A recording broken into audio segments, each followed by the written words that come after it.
Jurisprudence is the study of law, its nature, principles, and philosophy. The word jurisprudence is derived from the Latin words juris meaning law and prudentia meaning knowledge or wisdom. Thus, jurisprudence means the knowledge or science of law. It does not deal with particular laws of any country but studies the general concepts of law, such as rights, duties, justice, liability, and punishment. Jurisprudence helps in understanding how law works, why it exists, and what its purpose is. In short, jurisprudence provides the theoretical foundation of law and helps lawyers, judges, and students to understand law in a systematic and philosophical manner. Kinds of jurisprudence. Jurisprudence is the science and philosophy of law. For systematic study, it is classified into different kinds. Two important classifications are 1. General and particular jurisprudence and 2. Expository and censorial jurisprudence. General and particular jurisprudence. General jurisprudence. General jurisprudence deals with the fundamental principles of law which are common to all legal systems. It studies universal legal concepts such as the nature of law, legal rights and duties, ownership, possession, liability, justice, and punishment, without reference to any specific country. It is theoretical and universal in nature and aims to explain the basic structure of law applicable everywhere. Austin defined this as the science of the first principles of positive law. It involves the study of concepts and principles that are common to the legal systems of all civilized nations. For example, concepts like contract, property, and tort exist in most developed legal systems, and a study of their essential nature would fall under general jurisprudence. Example: concept of legal rights or liability common to all systems of law. Particular jurisprudence. Particular jurisprudence deals with the law of a specific country or a particular legal system. It studies legal principles as they are applied in a particular state at a particular time. It is practical and limited in scope and focuses on the actual operation of law. Example: Indian constitutional law or English criminal law. Key distinction: the primary difference lies in the universality of the subject matter. General jurisprudence looks for what is universal or common across systems, e. What is a contract? Particular jurisprudence looks for what is specific to one system, e. What is required for a valid contract under English law?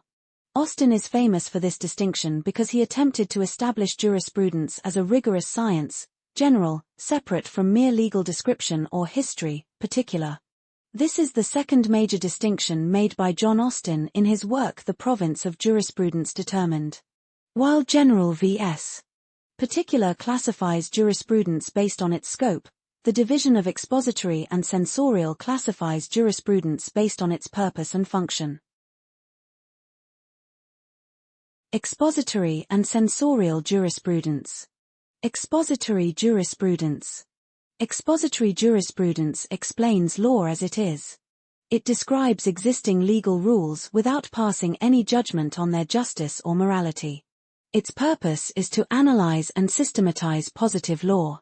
It is descriptive and analytical in nature and is closely associated with analytical jurisprudence. Expository jurisprudence, also called jurisprudence proper, is mainly associated with John Austin. It studies law as it is, that is, positive law actually in force in a society. Its focus is on facts, not on morality.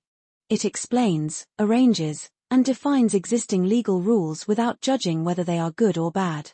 Austin believed that law is a command of the sovereign backed by sanction, and expository jurisprudence only analyses this command structure.